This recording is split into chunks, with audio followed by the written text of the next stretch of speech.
நியாயப்பிரமாணம் மனிதர்கள் கைக்கொள்ள முடியாத ஒன்றாயிருப்பதால் அது மனிதனுக்கு சாபத்தை கூறுகிறதாயிருக்கிறது. அவனுக்கு தண்டனையை கொடுக்கிறது. எனவே நியாயப்பிரமாணம் விசுவாசத்திற்குரியது அல்ல. மரத்திலே தூக்கப்பட்ட எவனும் சபிக்கப்பட்டவன் என்று கூறப்பட்டிருக்கிறது போல இயேசு கிறிஸ்து சிலுவையில் தூக்கப்பட்டு நமக்காக சாபமானார். எனவே இதனால்தான் நாம் சாபத்திலிருந்தும் மீட்கப்பட்டிருக்கிறோம். மட்டுமல்ல, ஆபிரகாமின் சந்ததி மூலமாய் உலகம் முழுவதும் ஆசீர்வதிக்கப்படும் என்று கூறப்பட்டிருப்பது இயேசு கிறிஸ்துவில் நிறைவேறிவிட்டது. எனவே இந்த உலகத்தில் இயேசுவை தனது மீட்பராக, இரட்சகராக ஏற்றுக்கொள்கிற ஒவ்வொருவரும் நிச்சயமாய் மீட்கப்படுவார்கள்.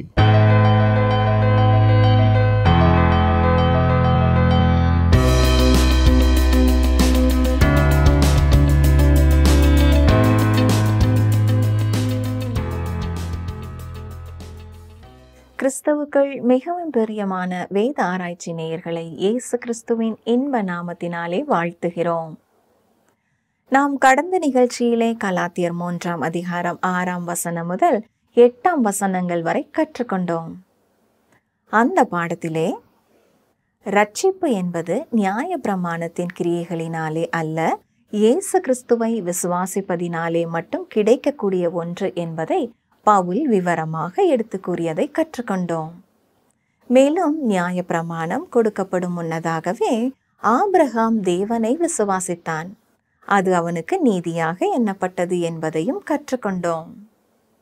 இன்று நாம் கலாத்தியர் 3 அதிகாரம் 9 முதல் 18 வரை கற்றுக்கொள்ள இருக்கிறோம். இந்த பாடத்திலே நம்முடைய பாவங்களுக்காக தேவன் தன்னுடைய சொந்த குமாரனை ஜீவ பலியாக ஒப்பு கொடுத்ததை நீங்கள் விசுவாசிக்கிறீர்களா? நியாய பிரமாணம் ஏன் கொடுக்கப்பட்டது? கிறிஸ்து நமக்காக எப்படி சாபமானார் என்பதை ஆழமாக கற்றுக்கொள்வோமா? எங்களுக்கு மிகவும் அருமையான வேத ஆராய்ச்சி நேயர்களே, வாசிக்கிறேன் கலாத்தியர் 3:9. அந்தபடி விசுவாச மார்க்கத்தார் விசுவாசமுள்ள ஆபிரகாமுடனே ஆசீர்வதிக்கப்படுகிறார்கள். இந்த வசனத்திலே அந்தபடி என்று ஆரம்பமாவதால் முன்னாலே சொல்லப்பட்ட சத்தியங்களை சுருக்கமாக நாம் சிந்திப்பது நல்லது. ரட்சிப்பு என்பது நியாயப்பிரமாணத்தின் கிரியைகளினாலே அல்ல, இயேசு கிறிஸ்துவை விசுவாசிப்பதனாலே மட்டும் கிடைக்கக்கூடிய ஒன்று என்பதை பவுல் விபரமாக எடுத்து கூறி வருகிறார். உதாரணமாக ஆபிரகாமை குறித்து சொன்னார். எப்படி நியாயப்பிரமாணம் கொடுக்கப்படும் முன்னதாகவே ஆபிரகாம் தேவனை விசுவாசித்தான், அது அவனுக்கு நீதியாக எண்ணப்பட்டது என்பதை விவரித்தார். மட்டுமல்ல, யூதனல்லாத எல்லா ஜனங்களும் கூட ஆபிரகாமின் சந்ததியிலே வரும் மேசியாவாகிய இயேசு கிறிஸ்துவை தங்கள் பாவங்களுக்காக மரித்த இரட்சகர் என்று விசுவாசிக்கும் பொழுது இரட்சிப்பாகிய ஆசீர்வாதத்தை பெற்றுக் கொள்கிறார்கள். மீண்டும் கலாத்தியர் 3 அதிகாரம் 9 வாசிக்கிறேன். அந்தபடி விசுவாச மார்க்கத்தார் விசுவாசமுள்ள ஆபிரகாமுடனே ஆசீர்வதிக்கப்படுகிறார்கள். தேவன் ஆபிரகாமை எந்த அடிப்படையிலே ரட்சித்தாரோ அதே அடிப்படையிலே தான் இன்றைக்கும் நாம் ஒவ்வொருவரும் ரட்சிக்கப்படுகிறோம். பாவம் நிறைந்த நம்முடைய வாழ்க்கையிலே தேவன் கேட்கும் ஒரே ஒரு காரியம் விசுவாசம். ஆபிரகாமுக்காக சில காரியங்களை தேவன் செய்வார் என்பதை ஆபிரகாம் விசுவாசிக்க வேண்டும் என்று தேவன் கேட்டார். இன்று தேவன் நம்மிடத்தில் கேட்பது, நம்முடைய பாவங்களுக்காக தம்முடைய சொந்த குமாரனை ஜீவபலியாக ஒப்பு கொடுத்ததை நாம் விசுவாசிக்க வேண்டும் என்று கேட்கிறார்.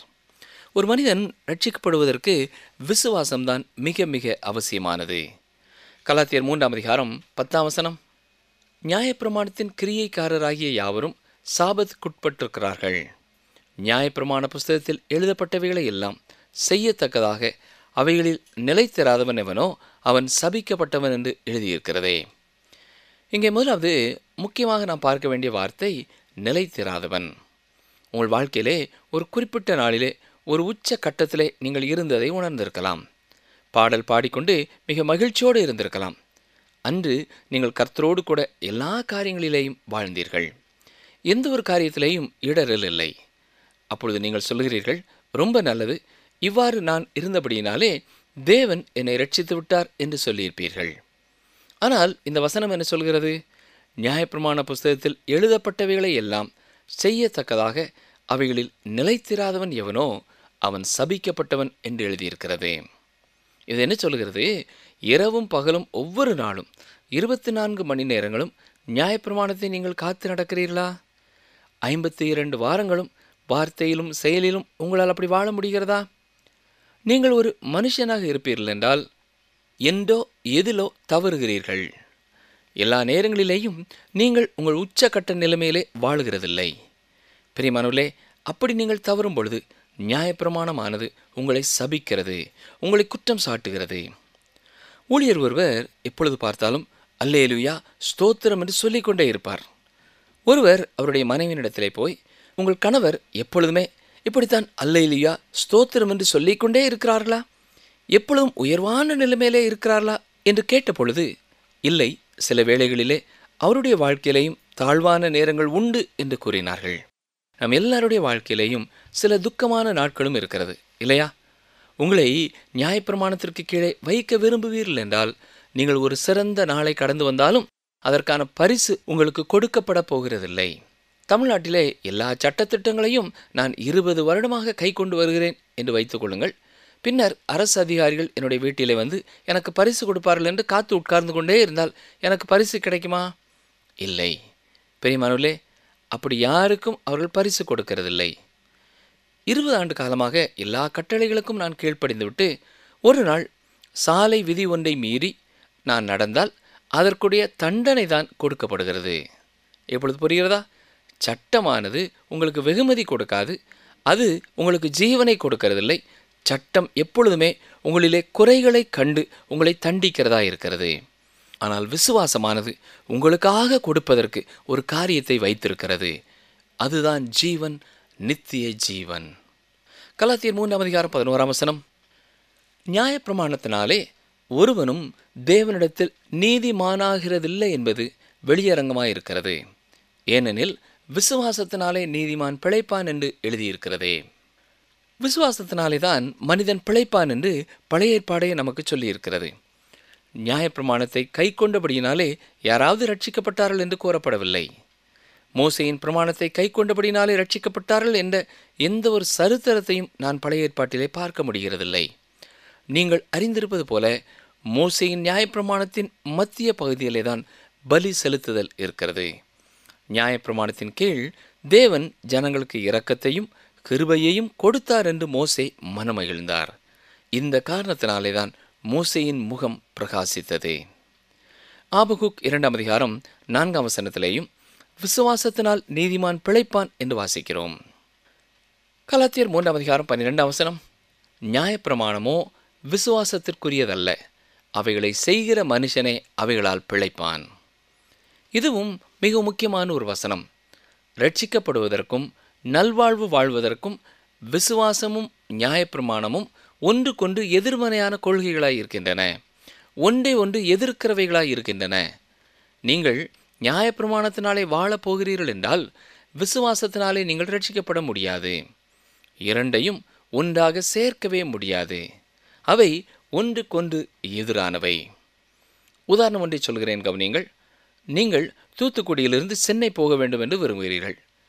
ரயிலிலே பிரயாணம் செய்தால் அது மதுரை, திருச்சி என்று எங்கெங்கோ சுற்றி கொண்டு திரும்ப சென்னைக்கு வந்து சேருகிறதே என்று நினைக்கிறீர்கள். சரி, விமானத்தில் போகலாம் என்று டிக்கெட் வாங்குகிறீர்கள். ஆனால் ரயிலிலே போவது மிகவும் பாதுகாவலானது என்றும் நினைக்கிறீர்கள். சரி, நான் ஆகாய விமானத்திலே போய்கொண்டிருக்கும் பொழுதே என்னுடைய காலை ரயிலிலே வைத்துக் கொள்கிறேன், அதுதான் எனக்கு பாதுகாவலானது என்று நீங்கள் சொல்ல முடியுமா? சொல்ல முடியாது. அதாவது ஒரே நேரத்திலே ரயிலிலும் ஆகாய விமானத்திலேயும் ஒருவர் பயணம் செய்ய முடியாது. ஒன்று நீங்கள் ரயிலிலேயே பிரயாணம் செய்ய வேண்டும், அல்லது ஆகாய விமானத்திலே பிரயாணம் செய்ய வேண்டும். பிரியமானவர்களே, அதுபோலத்தான் விசுவாசத்தினாலும் நியாயப்பிரமாணத்தினாலும் சேர்ந்து நீங்கள் ரட்சிப்பை பெற்றுக்கொள்ள முடியாது. ஏதாவது ஒன்றை நீங்கள் தெரிந்து கொள்ள வேண்டும். நியாயப்பிரமாணத்தின்படி நான் நடப்பேன் என்று சொல்வீர்கள் என்றால் நீங்கள் அதை முயற்சி செய்து பார்க்கலாம். ஆனால் நான் உங்களுக்கு ஒரு எச்சரிப்பு கொடுக்கிறேன். ஏற்கனவே உங்களால் நியாயப்பிரமாணத்தின் மூலமாக ரட்சிக்கப்பட முடியாது என்பதை தேவனே கூறிவிட்டார். நியாயப்பிரமாணம் விசுவாசத்தினாலே வரும் ஒன்றல்ல. நியாயப்பிரமாணத்தை கைக்கொள்ளுகிறவன் தான் அதன் மூலமாய் பிழைக்க முடியும். கலாத்தியர் 3:13 மரத்திலே தூக்கப்பட்ட எவனும் சபிக்கப்பட்டவன் என்று எழுதியிருக்கிறபடி கிறிஸ்து நமக்காக சாபமாகி நியாயப்பிரமாணத்தின் சாபத்திற்கு நம்மை நீங்களாக்கி மீட்டுக் கொண்டார். கவனித்தீர்களா? கிறிஸ்து நியாயப்பிரமாணத்தின் சாபத்திற்கு நம்மை நீங்களாக்கி மீட்டுக் கொண்டார். மோசேயின் பிரமாணம் நம்மை குற்றவாளிகள் என்று தீர்த்தது. ஏற்கனவே நான் சொன்னது போல நியாயப்பிரமாணத்தை கைக்கொள்வதனாலே எந்த வெகுமதியையும் அது கொண்டு கொடுப்பதில்லை. ஆனால் அதை மீறும் பொழுது தண்டனையை கொடுப்பதிலே மட்டும் அக்கறை உள்ளதாக இருக்கிறது. ஆனால் கிறிஸ்து மோசேயின் பிரமாணங்களினாலே நமக்கு வரக்கூடிய தண்டனைகளிலிருந்து நம்மை மீட்டெடுத்தார். கிறிஸ்து நமக்காக சாபமானார். கிறிஸ்து நம்முடைய தண்டனைகளை ஏற்றுக்கொண்டார். பழைய ஏற்பாட்டில் என்ன சொல்லப்பட்டிருக்கிறது? மரத்திலே தூக்கப்பட்ட எவனும் சபிக்கப்பட்டவன் என்று எழுதப்பட்டிருக்கிறது. இது பல காரணங்களினாலே மிகவும் குறிப்பிடத்தக்க ஒரு வேத பகுதியாக இருக்கிறது. மரத்திலே தூக்கப்பட்டவன் சபிக்கப்பட்டவன் என்று நியாயப்பிரமாணத்திலே சொல்லப்பட்டிருக்கிறபடினாலே தான் இஸ்ரவேல் மக்கள் மத்தியிலே தண்டனை கொடுப்பதற்கு யாரையும் தூக்கிலிடவில்லை, கல்லெறிந்துதான் கொண்டார்கள். இஸ்ரவேல் மக்கள் தண்டனைக்காக ஏன் கல்லெறிந்து கொள்வதை தெரிந்து கொண்டார்கள் என்றால், அந்நாட்டிலே எங்கு பார்த்தாலும் கற்களைத்தான் நாம் பார்க்க முடியும். மேலும் மரணத்திற்குரிய பாவத்தை யாராவது செய்வார்கள் என்றாலும் அதற்கான தண்டனை எப்படி நிறைவேற்றப்பட வேண்டும் என்று உபாகமம் 21 அதிகாரம் 22, 23 வசனங்களிலே சொல்லப்பட்டிருக்கிறது. வாசிக்கிறேன். உபாகமம் 21, 22, 23 வசனங்கள். கொலை செய்யப்பட ஒருவன் மேல் சாவுக்கு பாத்திரமான பாவம் உண்டாயிருக்க அவனை கொலை செய்யும்படி மரத்திலே தூக்கி போடுவாயானால் இரவிலே அவன் பிரேதம் மரத்திலே தொங்கலாகாது. அந்நாளில்தானே அதை அடக்கம் பண்ண வேண்டும். தூக்கி போடப்பட்டவன் தேவனால் சபிக்கப்பட்டவன். ஆனால் உன் தேவனாய கர்த்தர் உனக்கு சுதந்திரமாக கொடுக்கும் உன் தேசத்தை தீட்டுப்படுத்தாயாக. ஒருவன் ஒரு பயங்கரமான பாவத்தை செய்து கல்லெறிந்து கொல்லப்பட்டாலும் அவனுடைய சரீரத்தை மரத்திலே தொங்க விட்டார்கள். ஏனென்றால் அதை பார்க்கும் மற்றவர்கள் அப்படிப்பட்ட காரியங்களை தாங்கள் செய்யக்கூடாது என்பதை உணர்ந்து கொள்வதற்காக. என்றாலும் இரவிலே அந்த சரீரம் மரத்திலே தொங்கக்கூடாது. காரணம் என்ன தெரியுமா? உபாகமம் 21, 23 பின்பகுதியை நன்றா பாருங்கள். உன் தேவனாய கர்த்தர் உனக்கு கொடுக்கும் தேசத்தை தீட்டுப்படுத்தாதிருப்பாயாக. பிரியமானவர்களே, கிறிஸ்து நமக்காக சாபமானார். எப்படி கிறிஸ்து நமக்காக சாபமானார்? இந்த பூமியிலே அவர் மனூர் எடுத்ததினாலா? இல்லை. இந்த உலகத்திலே வந்து அவர் பிறந்த பொழுது அந்த பரிசுத்தமானது என்றுதான் அவரை குறித்து சொல்லப்பட்டிருக்கிறது. இதை லூக்கா 1:35 நீங்கள் பார்க்கலாம். 30 வயதிற்கு முந்தைய காலம் வரைக்கும் நமக்கு எதுவுமே தெரியவில்லையே. அந்த காலத்தில் அவர் சாபமானார்? இல்லை. இயேசுவானவர் ஞானத்திலும் வளர்த்தியிலும் தேவ கிருபையிலும் மனுஷர் தயவிலும் அதிகமாக விருத்தி அடைந்தார் என்றுதான் நாம் வாசிக்கிறோம். அவருடைய ஊழிய காலங்களிலே தான் பிதா அவரை குறித்து இவர் என்னுடைய நேசகுமாரன், இவரில் நான் பிரியமாய் இருக்கிறேன் என்றார். அப்படி என்றால் அவர் சிலுவையிலே அடிக்கப்பட்ட பொழுது நமக்காக சாபமானாரா? ஆம். ஆனால் அவர் சிலுவையிலே தொங்கிய முதல் 3 மணி நேரத்திலே அவ்வாறு சாபமாகவில்லை. ஏனென்றால் அவர் தம்மை தாமே ஒப்பு கொடுத்தார். அவரிலே எந்த பழுதும் இல்லை. அவர் சிலுவையிலே தொங்கிய கடைசி 3 மணி நேரங்களிலே தான் நமக்காக அவர் சாபமாக்கப்பட்டார். கவனிங்கள், ஏசாயா 53:10. கர்த்தரோ அவரை நொறுக்க சித்தமாகி அவரை பாடுகளுக்குட்படுத்தினார். அவருடைய ஆத்துமா தன்னை குற்ற நிவாரண பலியாக ஒப்பு கொடுக்கும் போது. மரத்திலே தூக்கப்பட்ட எவனும் சபிக்கப்பட்டவனாய் இருப்பான். மரம் என்னும் கிரேக்க வார்த்தையின் பொருள் கட்டை விறகு அல்லது மரத்தை அது குறிக்கிறது. கிறிஸ்து மரத்திலே தூக்கப்பட்டார். அவர் சிலுவையை நோக்கி சென்றார். அதுவே அவருக்கு மரணத்தை கொடுத்த மரமாய் இருந்தது. ஆனால் அதன் மூலமாகத்தான் நமக்கு ஜீவன் கொடுக்கப்படுகிறது. அவருக்கு மரணத்தை கொடுத்த மரமே நமக்கு ஜீவனை கொடுக்கும் மரமாயிற்று. கலாத்தியர் 3:11. ஆபிரகாமுக்கு உண்டான ஆசீர்வாதம் கிறிஸ்து இயேசுவினால் புரஜாதிகளுக்கு வரும்படியாகவும் ஆவியை குறித்து சொல்லப்பட்ட வாக்குத்தத்தத்தை நாம் விசுவாசித்தனாலே பெறும்படியாகவும் இப்படியாயிற்று. இஸ்ரவேல் மக்கள் 1500 ஆண்டுகளாக நியாயப்பிரமாணத்தை பெற்றவர்களாக இருந்தாலும் அதை கொண்டு அவர்களால் வாழ முடியவில்லை. அப்போஸ்தலர் 15 அதிகாரம் 10 பேதுரு என்ன சொல்கிறார்? நம்முடைய பிதாக்களாலும் நம்மாலும் சுமக்க கூடாதிருந்த நுகத்தடியை சீஷர் கழுத்தின் மேல் சுமத்துவதனால் நீங்கள் தேவனை சோதிப்பானேன் என்று கேட்கிறார். இதன் பொருள் என்ன? நாமோ நம்முடைய பிதாக்களோ நியாயப்பிரமாணத்தை காத்து நடக்க முடியாமல் இருக்கும் பொழுது ஏன் யூதரல்லாத மற்ற ஜனங்களையும் நியாயப்பிரமாணத்திற்கு கீழாக நாம் கொண்டு வர வேண்டும் என்று கேட்கிறார். நாம் அதற்கு கீழ்ப்படிய முடியவில்லை என்றால் அவர்களும் அதற்கு கீழ்ப்படிய முடியாது. நியாயப்பிரமாணத்தின் மூலமாக நாம் பெற்றுக்கொள்ள முடியாத ஒன்றை கிறிஸ்து நம்முடைய இடத்தை எடுத்துக்கொண்டபடினாலே நாம் பெற்றுக்கொள்கிறவர்களாக இருக்கிறோம். பரிசுத்த ஆவியானவர் இந்த கிருபை நாட்களிலே கொடுக்கப்பட்டிருக்கிற இந்த விசேஷித்த ஒரு ஆசீர்வாதமாய் இருக்கிறார். கலாத்தியர் 3:15 சகோதரரே, மனுஷர் முறைமையின்படி சொல்கிறேன், மனுஷர்களுக்குள்ளே உறுதி பண்ணப்பட்ட உடன்படிக்கையை ஒருவனும் தள்ளுகிறதும் இல்லை, அதனுடைய ஒன்றையும் கூட்டுகிறதும் இல்லை. நீங்கள் ஒரு மனிதனுக்கு 1000 ரூபாய் கொடுப்பேன் என்று வாக்கு கொடுக்கிறீர்கள். ஆனால் ஓராண்டு காலத்திற்கு பிறகு 500 ரூபாய் தான் கொடுக்க தீர்மானித்து அவரிடத்திலே போய், சகோதரனே, உனக்கு கொடுக்க வேண்டிய இந்த 500 ரூபாயை இதோ வாங்கிக்கொள் என்று சொல்வீர்கள் என்றால் அந்த மனிதன் என்ன சொல்வான்? கொஞ்சம் பொறு, 1000 ரூபாய் கொடுப்பேன் என்று நீ வாக்கு கொடுத்தாயே என்று கூறுவான். அதற்கு அவன், இல்லை, இப்பொழுது நான் மாற்றிவிட்டேன் என்று சொல்வான். என்றால், இல்லை இல்லை, நீ மாற்ற முடியாது, ஏனென்றால் அதை குறித்து நாம் பத்திரத்திலே கையெழுத்திட்டிருக்கிறோம், உடன்படிக்கை செய்திருக்கிறோம், இது மாற்றப்பட முடியாதது என்று கூறுவான். கலாத்தியர் 3:16 ஆபிரகாமுக்கும் அவனுடைய சந்ததிக்கும் வாக்கு தத்தங்கள் பண்ணப்பட்டன. சந்ததிகளுக்கு என்று அநேகரை குறித்து சொல்லாமல் உன் சந்ததிக்கு என்று ஒருவனை குறித்து தான் சொல்லியிருக்கிறார். அந்த சந்ததி கிறிஸ்துவே. தேவன் ஆபிரகாமை அழைத்து ஆபிரகாமை இந்த உலகத்திற்கு ஆசீர்வாதமாக்குவேன் என்று வாக்கு கொடுத்தார். அதன்படியே ஆபிரகாமின் சந்ததியிலே வந்த இயேசு கிறிஸ்துவின் மூலமாகவே உலகத்திற்கு ரட்சிப்பு அருளப்பட்டிருக்கிறது. ஆதியாகமம் 22:18 நீ என் சொல்லுக்கு கீழ்ப்படிந்தபடியினால் உன் சந்ததிக்குள் பூமியில் உள்ள சகல ஜாதிகளும் ஆசீர்வதிக்கப்படும் என்று என் பேரில் ஆணையிட்டேன் என்று கர்த்தர் சொல்லுகிறார் என்று வாசிக்கிறோம். எனவே இந்த சந்ததி என்பது இயேசு கிறிஸ்துவை குறித்து சொல்கிறது.